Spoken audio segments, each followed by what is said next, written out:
Hello and welcome to Responsible Government Contracting. This workshop is part 3 of a 3-part series introducing government contracting. Today, Mr. Andy Bennett will discuss responding to requests with winning proposals. Thank you, and find us on the web at nc-rgc.com. Today we're going to talk about, we're going to do part 3 of the 3-part series. Today we're talking about the response phase. Okay. It looks like we've got somebody else joining in, so let me let them in. Oh, awesome. Give them a second for the audio to kick in. All right, hey Vanessa, how you doing? Give you a second for your audio to start. And like I said, I will keep my my window open here. Let me open chat side also to make sure I've got that open. Hey Vanessa, how you doing? We've got a couple of folks on today, so we're going to go and get started. And just by way of introduction, my name is Andy Bennett. We're talking about government contracting today, and part 3 is where we really start to dive into the response phase. I will say good morning. I want to start with a little story, and it's one of those things where you kind of come late to the party. I had a client several years ago, no names, no attribution, but a client several years ago that came to me after this had already happened.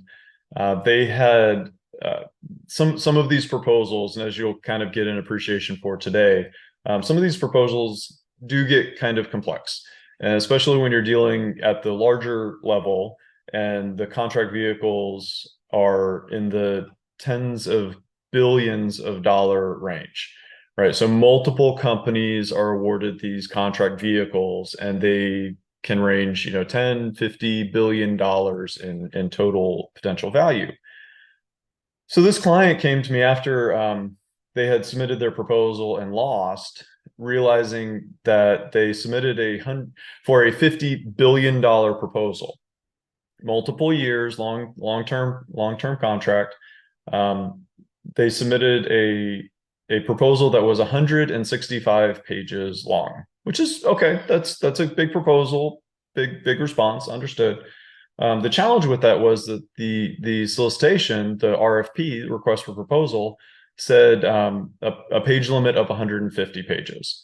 So what the government did in that situation is exactly what you expect them to do, is they go page 1 through 150, and then they cut off the rest of the proposal.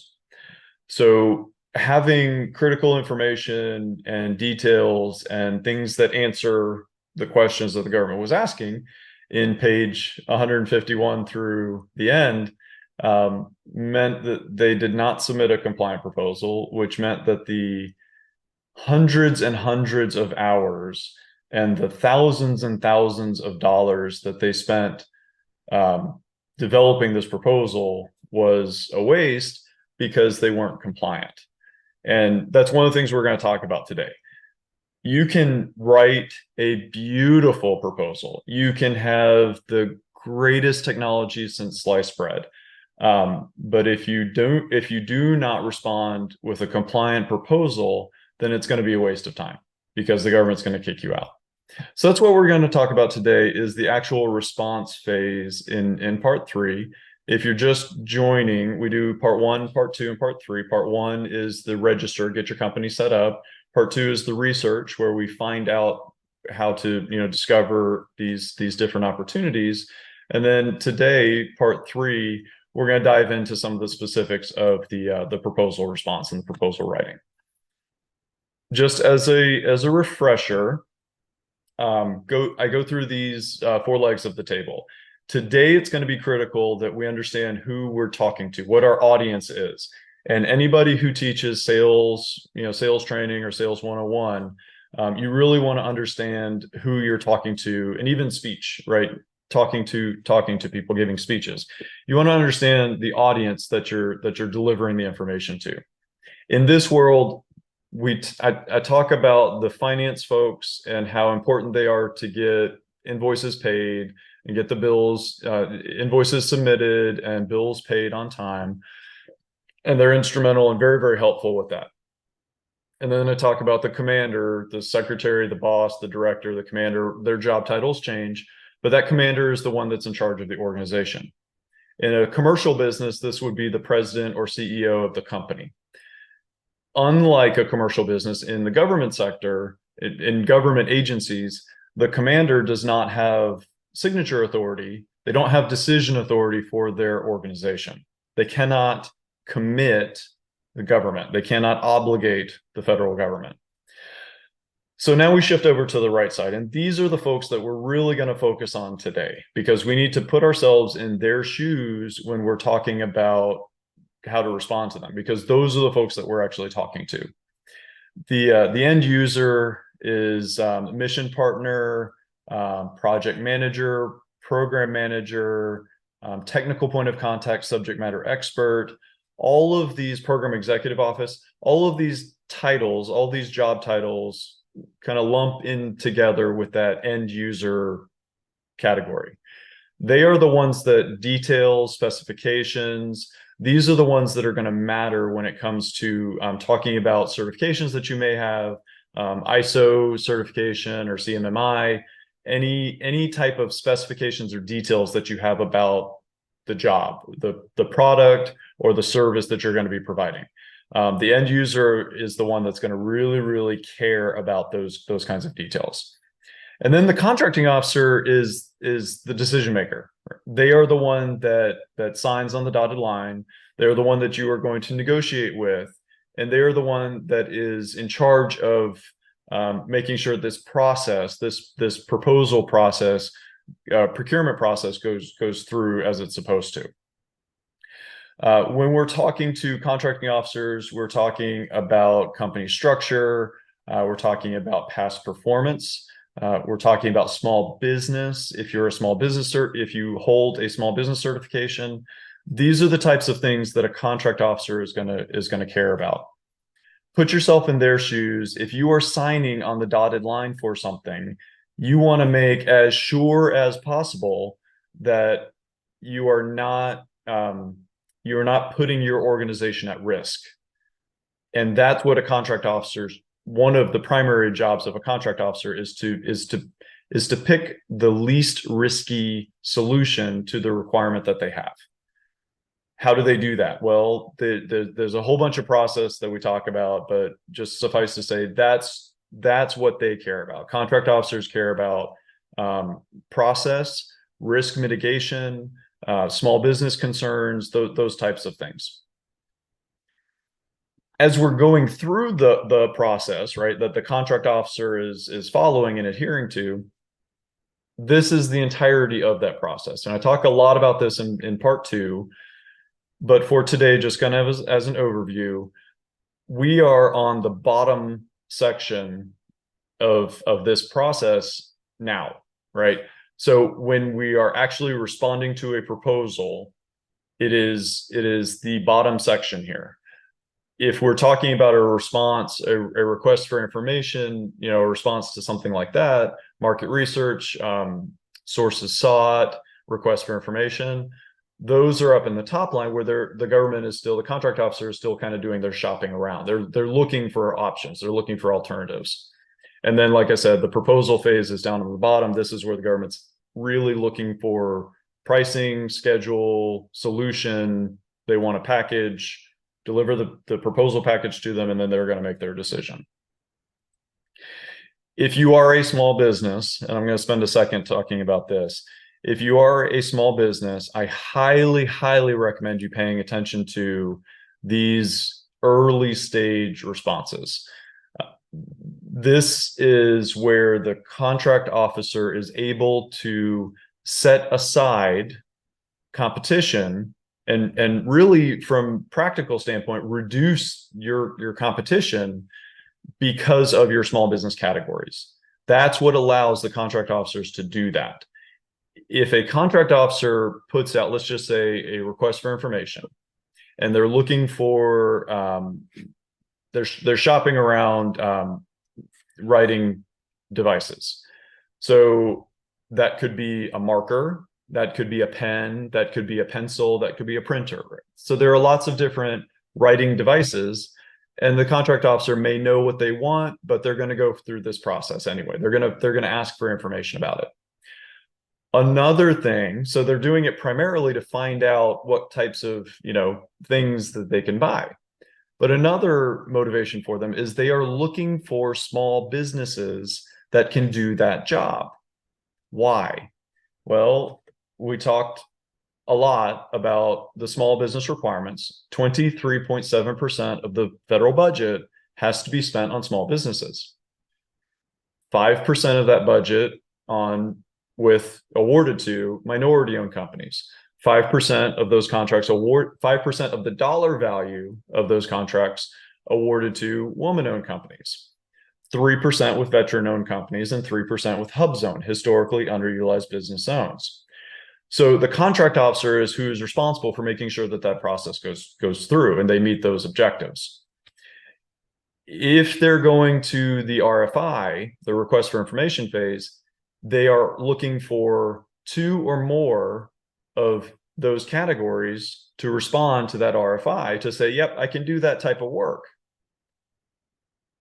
So if a contract officer gets 2 woman-owned small businesses to respond to that particular opportunity, to that particular requirement, then that contract officer can say, that's all I need.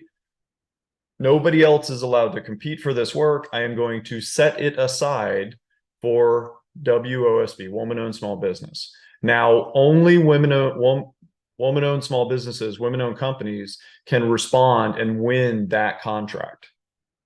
Huge advantage because you have taken off everybody from the playing field and you are only now competing against companies that have the same kind of ownership structure as you. If you are bidding on work and that $250,000 threshold, that is the simplified acquisition threshold. That threshold, anything below $250,000 has to be awarded to a small business. Anything above that can be, but it doesn't have to be, right? Contract officers have to jump through hoops to award under that threshold contracts to large companies. They really don't want to do that. So they're looking for that dollar value and they're looking for small businesses that are able to, that just say, hey, I can do that work. All right, so what does that look like? What does an actual capability state, what does an actual response to a request for proposal look like? Or I'm sorry, a request for information. You want to look at the request and see, and I'm going to pull one up here to actually show you guys. You want to look at the request and see what they're actually asking for. And I'm going to do my sam.gov, and we did this a bunch in part 2 for the actual research phase. So I am credentialing in, I'm logging in to my sam.gov account, which you do not pay for. This is free. Everything that I'm showing you, you can do right now for free, right? You don't have to pay for this. I'm doing my 2-factor authentication. I use a Google Authenticator app. And there's for the next 30 seconds or so. Then I'm going to go in here and search and go back to part 2 if you want to, kind of dive into this part. But I'm going to look for, just for today, a notice type of a pre-solicitation, just to find one to kind of show you guys what this looks like. So let's just do this top one here. Let's see what this is about. So it is a pre-solicitation, and I'm going to zoom in just so you guys can see a little bit easier. FEMA is the one who's buying, it looks like they're buying generators, and they are looking for some details. And this looks like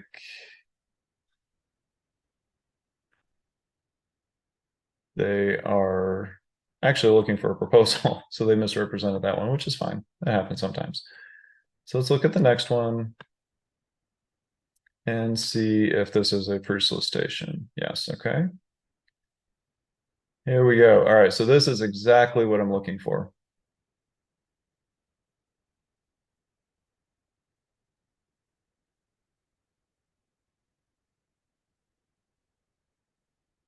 submission instructions. So FBO, this is an old one. FedBizOps was predecessor years and years ago. Okay, that one might work. We might come back to that one. And let's go down to this one. Let's see if this satisfies. Yep, okay. So what I was looking for, I just want a clean one that kind of makes sense. And we're doing this real time here, so I'm seeing what is actually out there. So this one is in an early stage, right? That top line, pre-solicitation, kind of as a whole. Specifically, this one is a sources sought. I'm going to open up that sources sought, and I'm going to look at what the requirements are. Okay, so I have the requirement. It's not very detailed yet because they're doing the shopping around. And then the sources sought is to determine, hey, look at that, to include small businesses and those subset categories, and who can actually provide that service. They are not looking for dollars at this point. They are looking to see what companies can provide that type of product or service. And they're seeing what type of small business categories can provide that product or service. So when I look at this, the response, they're telling me those 6 things that they're looking for. In this case, it's due in a couple weeks. So we have about 2 weeks to put this proposal together, and they're even allowing for questions on a sources sought. So at a very, very early stage, not a lot of details here. You don't have to put pricing together. You don't have to put a timeline. This is not a proposal. This is early stage shopping around. And all you have to do at this stage is respond to these 6 things. How do I look at this? All right. What I typically do, what I will typically do is, and I'll show you one, I will take their own words, the government's own words from the RFI, from the request for information. And I will put together a response based on that RFI that just regurgitates back to them that question initially.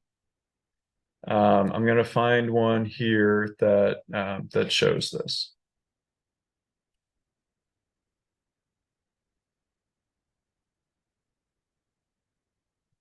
Okay, so this response is for a different proposal for a transportation company. And what I do here is I make a capability statement, which I highly, you have to do this is your 1-page resume for your company. This is going to look like as many companies, it's going to look different for each company. It does not have, one size does not fit all for this, for the capability statement. But I take that capability statement and make it the first page of my response to an RFI. Because now I'm introducing myself. Again, the contracting officer is shopping around. So the best, most succinct, condensed way I can introduce myself as a company to this contracting officer is through my capability statement. It shows my contact information. It shows my NAICS codes. It shows a brief description about my company. It shows all of my cage code information, my DUNS number, my UEI, my unique entity ID, my website, my certifications, all of that stuff in one snapshot. I put that as kind of a cover page for this RFI. You don't have to change it every time. It's the same capability statement for all of your responses. And then I go through and I make just a letterhead for my company, for the company. Use the logo so it ties nicely, looks clean, right? And then I put the government's question as the top, and then I put the response. Now, again, in this case, this is a different RFI, but it gives you the idea that I would say, okay, business name and address, boom, business name and address, and then provide that information. Okay, number 2, name of company, representative, business, and business title. Okay, boom, I copy and paste that question over, and then I put the answer, the information. Same thing, business size, type of business. So what they're asking there is, are you a large business or a small business? So you say small business, and then the type of business. This is where, if you're a woman owned, if you're a minority owned, this is where you put that certification as well. Cage code we talk about a lot in part 1. That's that 5-digit alphanumeric. That's your cage code. DUNS number, surprisingly, and this again I talk about in part 1, surprisingly they're asking for a DUNS number even though you don't have to have a DUNS number anymore. So what I would do in this situation is provide both my unique entity ID and go ahead and get a DUNS number for free. It doesn't cost you anything. So you provide both. You're providing a little bit more information than they're asking for, but that's okay. So provide your DUNS number and your UEI, and then your excuse me, a brief capabilities package demonstrating ability to perform. Okay, so this is where you might put a couple of paragraphs together, look at their statement of work, see what kind of details you can glean from that, and then put a little story together. This is not talking about the full approach to the project. This is talking about succinct, probably not more than a page. Okay. They may put in here a page count or require like a, not to exceed NTE, not to exceed 5 pages, not to exceed 10 pages, whatever. For a sources sought RFI, that's usually, less than 5 pages. So in these early stages, it is highly, highly valuable for you to just, put a response together so that you're getting it in, and then the contract officer knows that you exist, and you stand a better chance of getting it as a small business set aside, if that's a possibility. Okay, so now let's go back to the process. I'm going to jump down. That's RFIs. I'm going to jump down to the second line for solicitations, for RFPs. This is where it gets a little more complicated, because now they're not just looking for the information, they're actually looking for the plan. They're going to award you a contract based on what you submit to them. So that means pricing. That means details. That means past performance. Generally speaking, yes, go ahead. You have a question? So from the sources sought, does that then turn into an RFP, or based on the companies that reply, let's say they get that 2 or 3, then what happens from there? Great question. Sometimes you never see it again.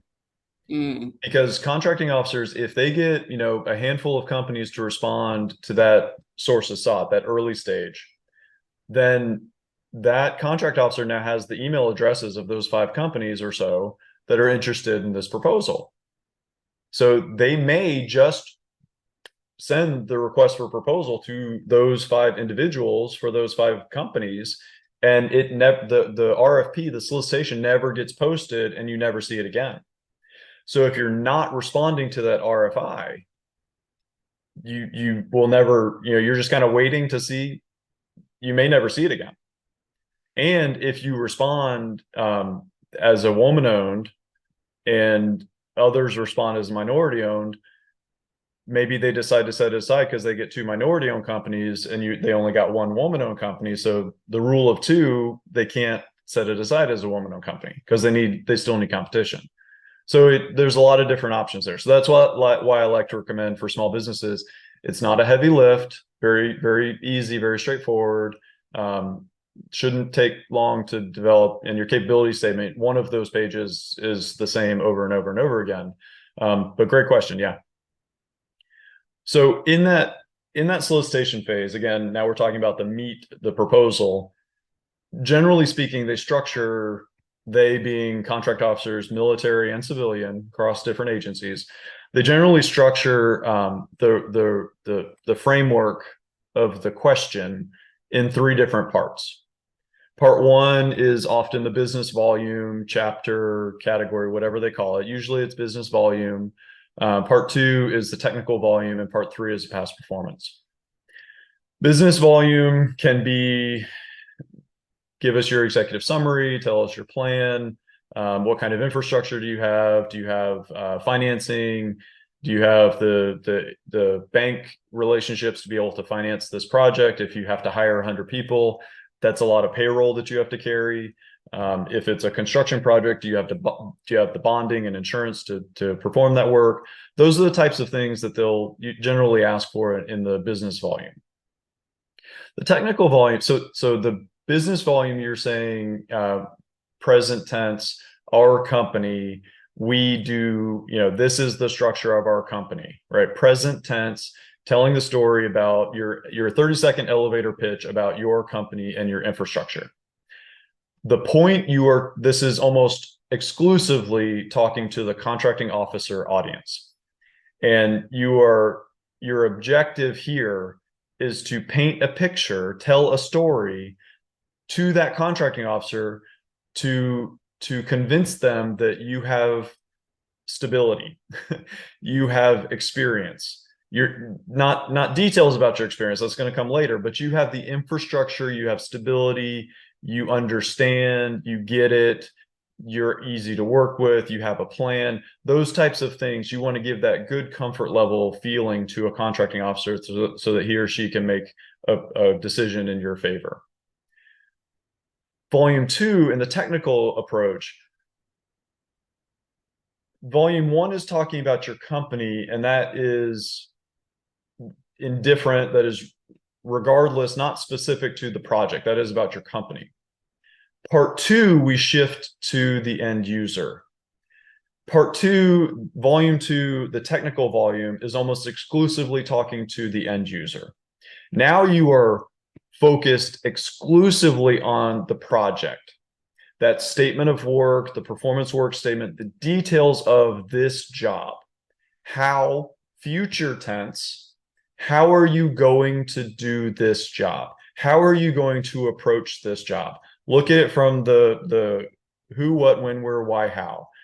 Approach the description to give the confidence level to the end user that you know what you're doing, you have a plan, here's my plan, here are the details of my plan. Don't bury the lead, don't, wait for, this is the time to tell them what you are going to do for your approach. This is your technical approach.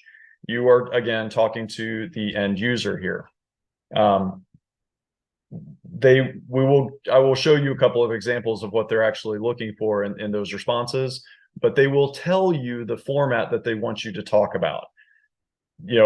Factor 1, give us your key personnel. So you provide resumes of the people that you're going to have fill those roles. Factor 2, talk about your staffing plan.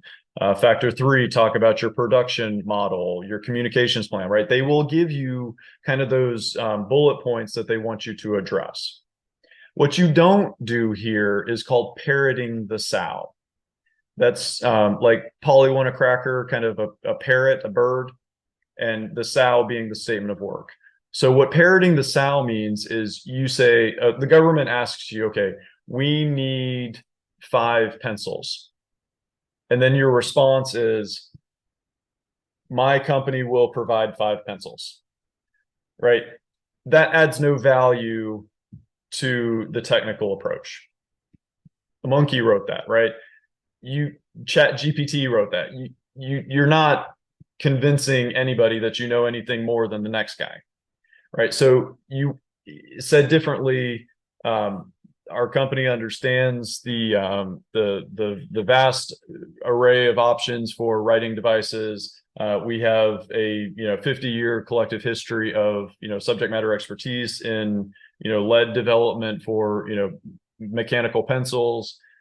We are a marquee industry leader in the whatever mechanical pencil development. We actually have 3 facilities across the country that provide development for these types of products, and in our package we plan to provide a sit-down discussion with the government stakeholders upon kickoff of the contract to ensure that the pencils we anticipate providing will fit the fingers of the people who will use the pencil, right? So you want to go into details about what it is that you're going to do and tell the story, the plan of action for what you're going to do. Volume 3 is past performance. So now we're talking about past tense, of where you've done this type of work before. And I'm going to go into a little bit more detail about that one in a second. So I'm going to table that. So that's the general structure. I've seen 5 or 6 volumes. Depends on the contract officer. Volume, what I'm calling volume 2 may be volume 1, and they may mix and match that a little bit. Pricing may be split out. In this structure, pricing would be under the business volume, but they'll tell you all of that. And usually there's no page limit to the pricing section, but they'll give you page limits to these other sections. Technical and business volume. Again, I'm going to keep beating this drum. You're painting a picture to get the point across to the contracting officer in that business volume that you have stability, you have the infrastructure, you understand how to operate a business that's not going to go defunct before this contract is over, because that's one of the things that they're worried about.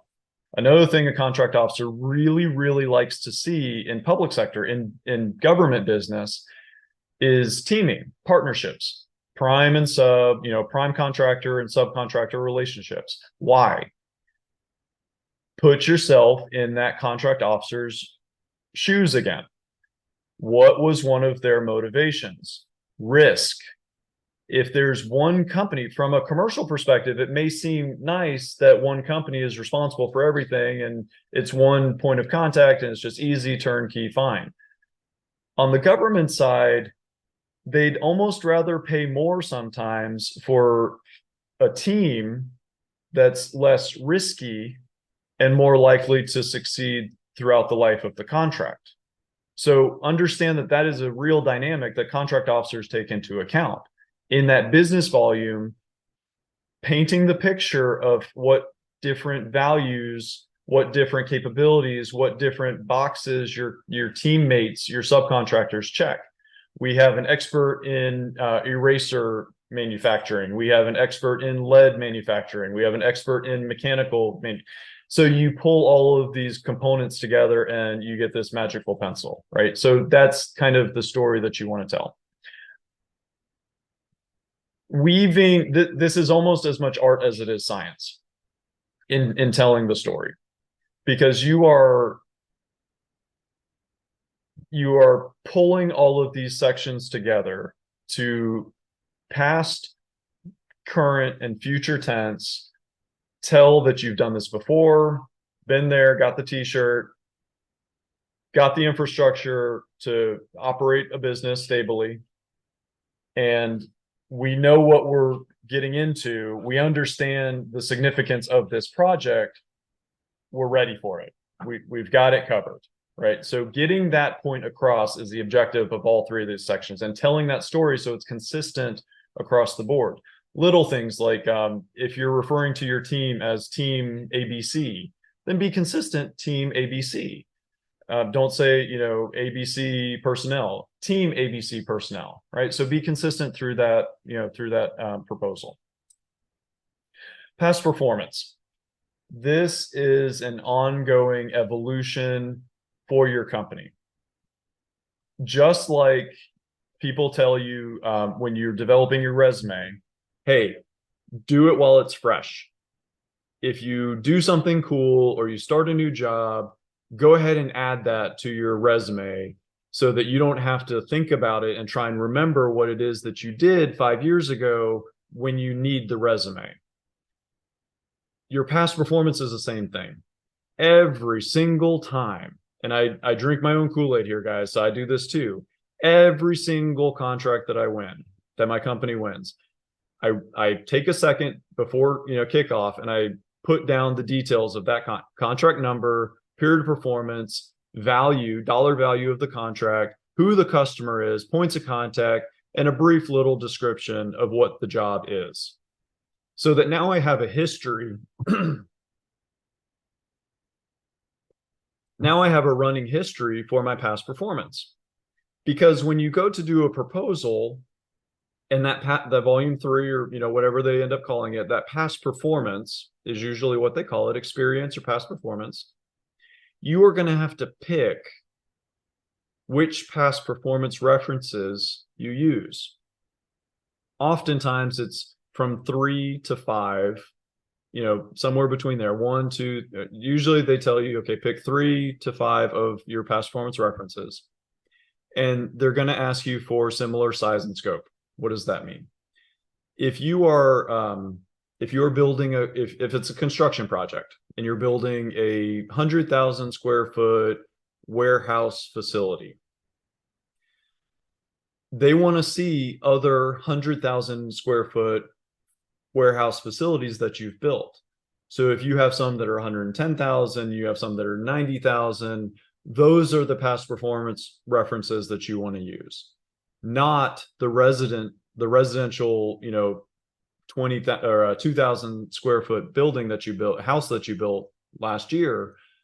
Okay, it's construction, but it's not relevant. It's not the same size and scope. They also don't want to see that you built a high rise, because that's a totally different thing. Great, you can build a skyscraper, but it's not my warehouse. They want to see similar size and scope. Recent and relevant.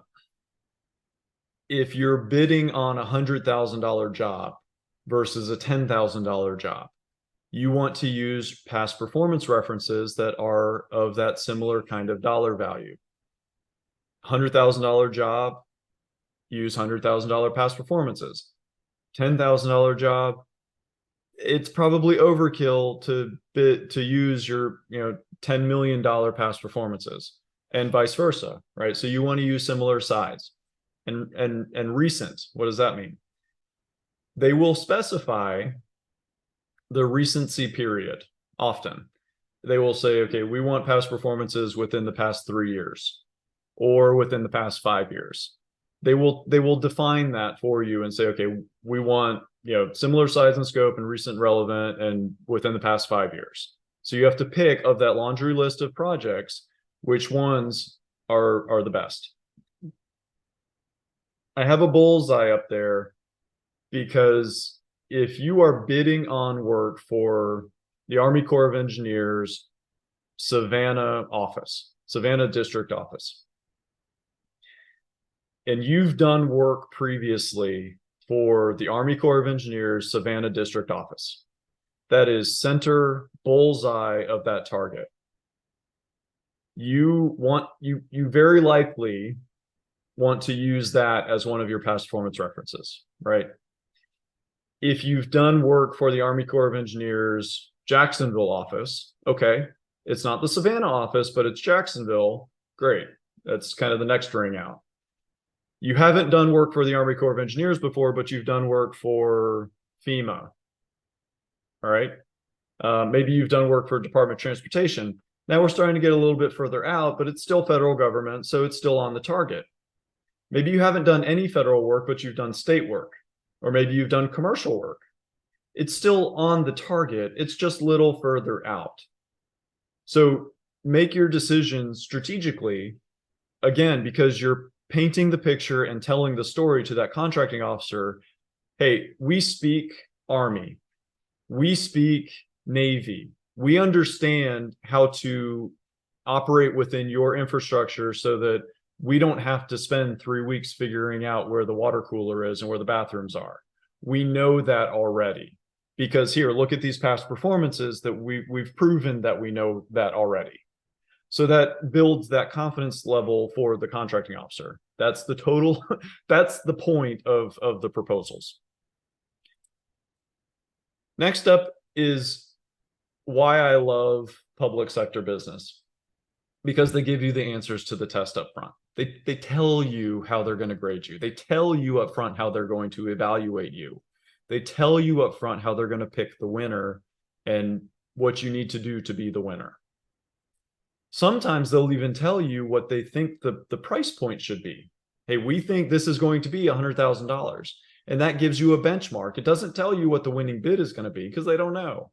But it tells you kind of what a benchmark is. They don't always do that. They don't have to do that, but sometimes they do, because it kind of gives you a benchmark. In the proposals, in the RFP, there's going to be typically a section called Section L and Section M. The thing that you want to, Control F, search and find in the document, because they're long documents, are instructions to offerers and evaluations or evaluation factors. instructions to offer, excuse me, instructions to offerers, and evaluations. Section L is going to be the instructions to offerers. What is that? It's just what it sounds like. They're going to tell you exactly what you need to do down to the font and format of the document.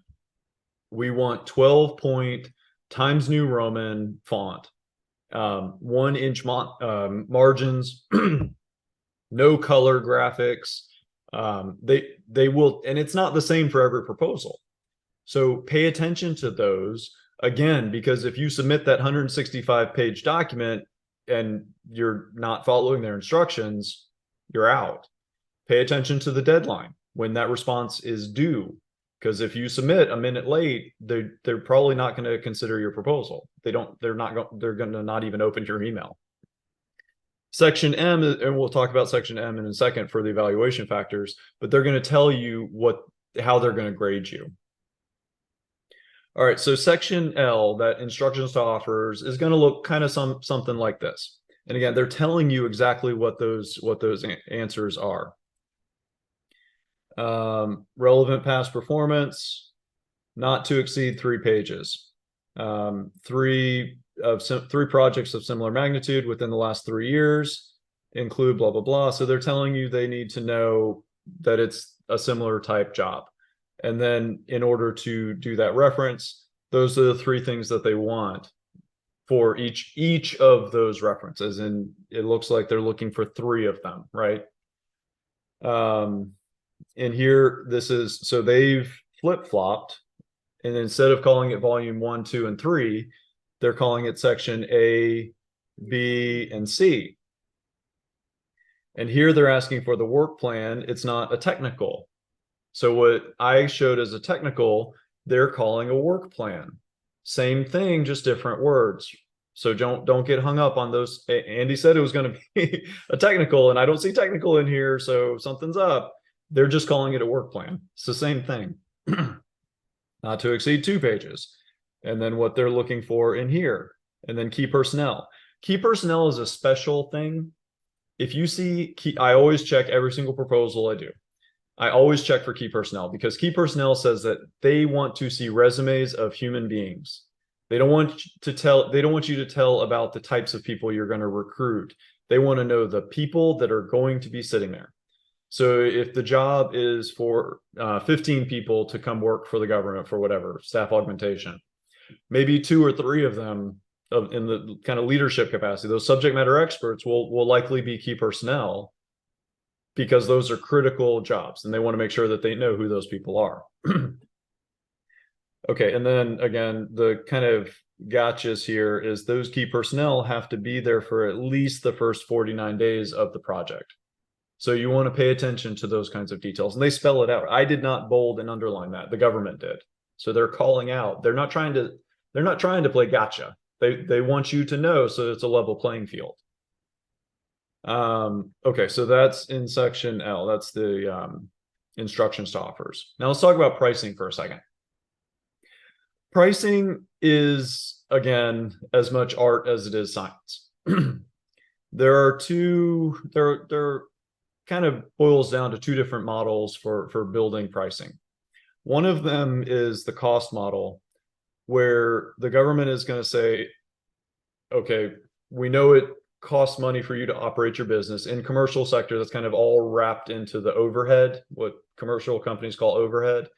In government sector, excuse me, goodness. In government sector, that's broken down a little bit more. So there's a section called overhead. There's a section called general administrative, or G&A.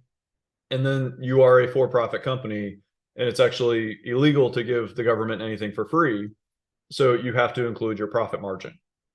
So those 3 sections build up, they multiply up to get to that price, whatever that sell price, whatever that out the door price is. On the other side is the kind of price model, where you go look at your competition, or you kind of, stick your finger in there and see what you think that price should be. Okay, everybody else is charging, $42, $44, $45 for this thing, an hour of service or whatever it is. So I'm going to decide to be competitive. I want to, position as, 42.35.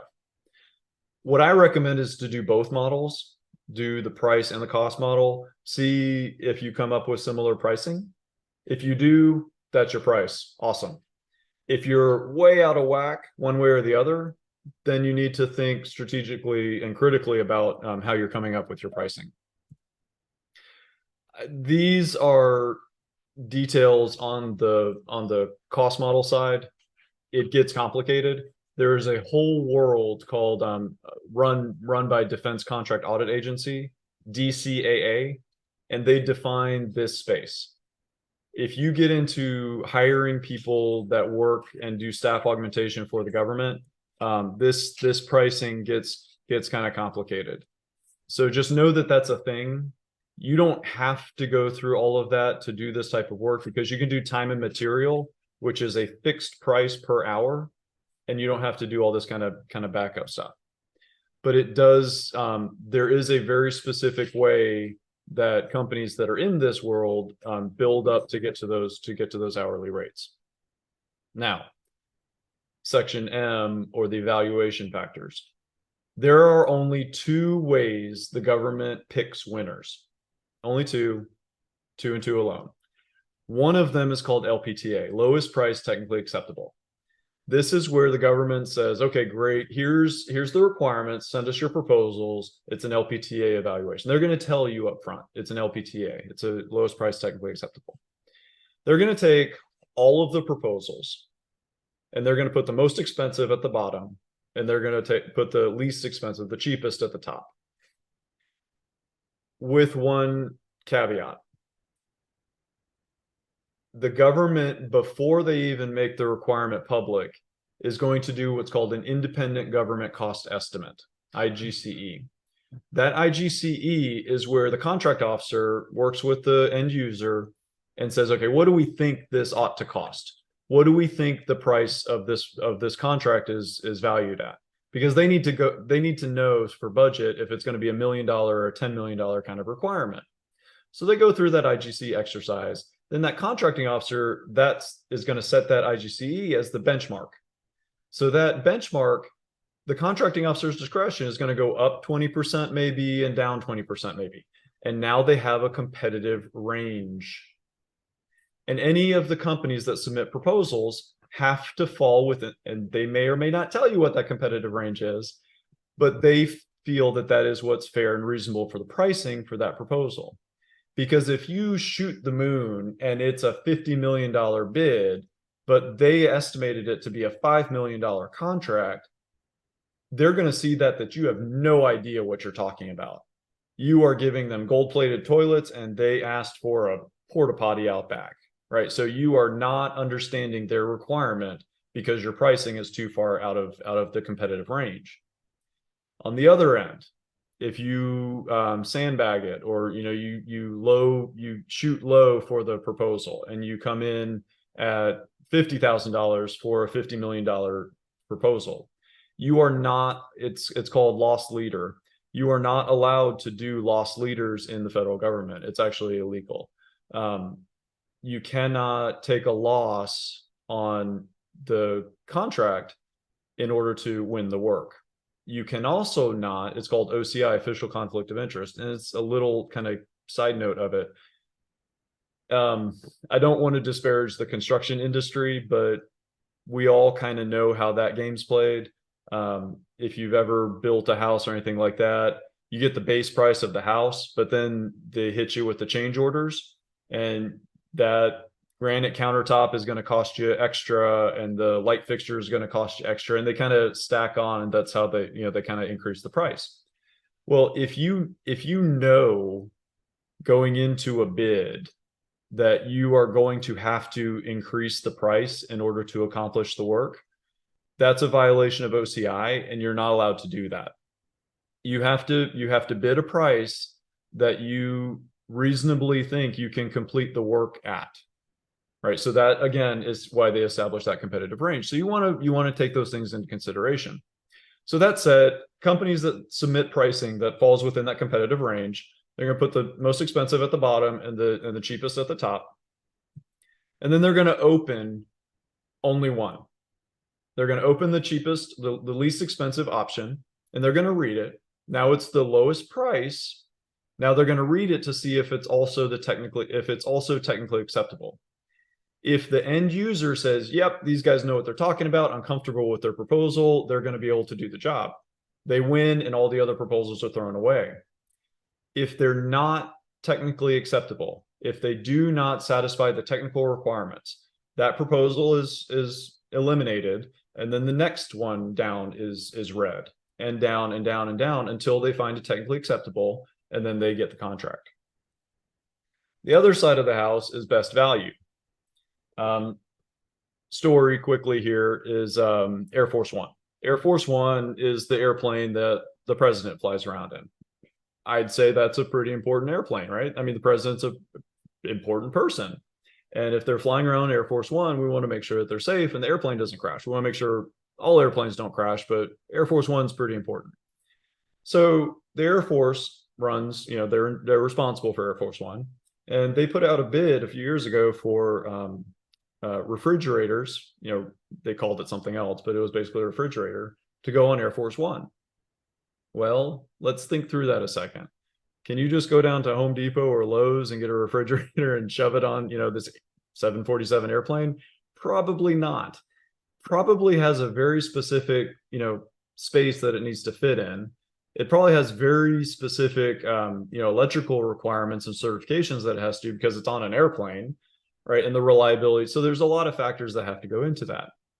That's a very specialized requirement where price is not really what's important. It's not putting a refrigerator that's going to bring down Air Force One, right?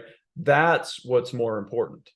So on a best value determination, the contract officer is going to decide of those different factors: technical, business, price, past performance. They're going to pick which of those is more important, and they're going to tell you, okay, on this one, technical and past performance are more important than price when combined. That's usually how it sounds. So that they pick what's more important to them, and they don't just award on the cheapest price, because that's not always fair. And as a taxpayer, I get that. This is how that actually looks.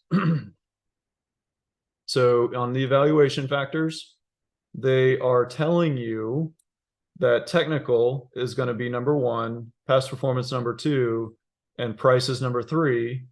And it's almost like I knew this was coming. Technical and past performance, when combined, are significantly more important than price.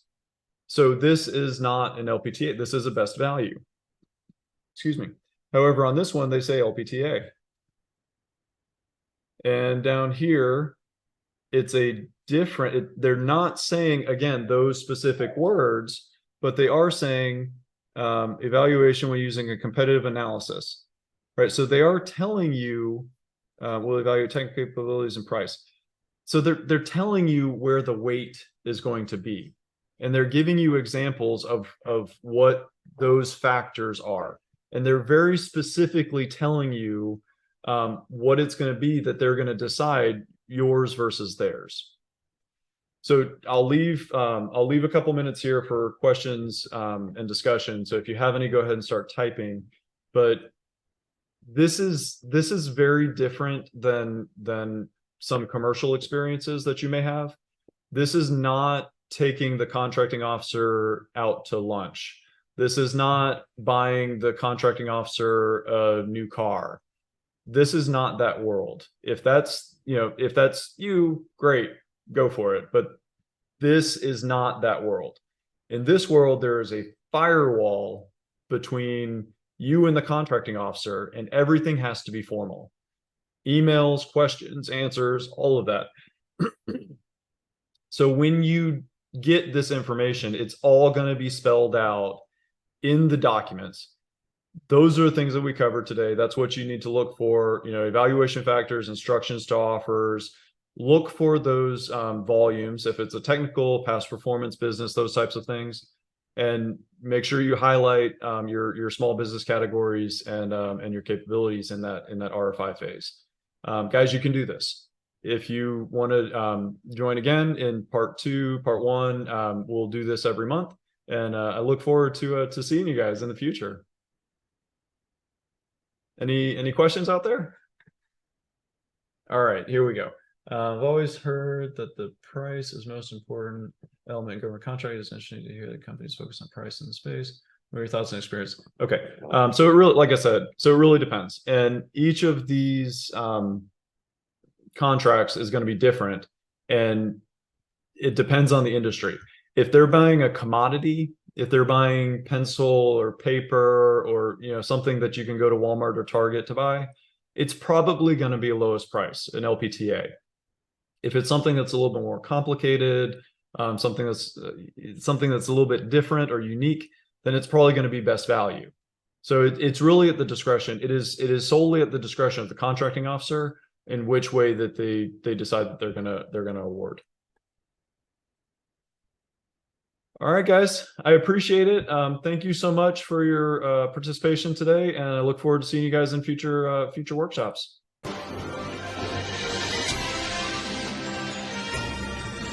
Thank you for your time today. We hope this workshop was instructive and informative. Please find additional accredited courses and other support services on our website at nc-rgc.com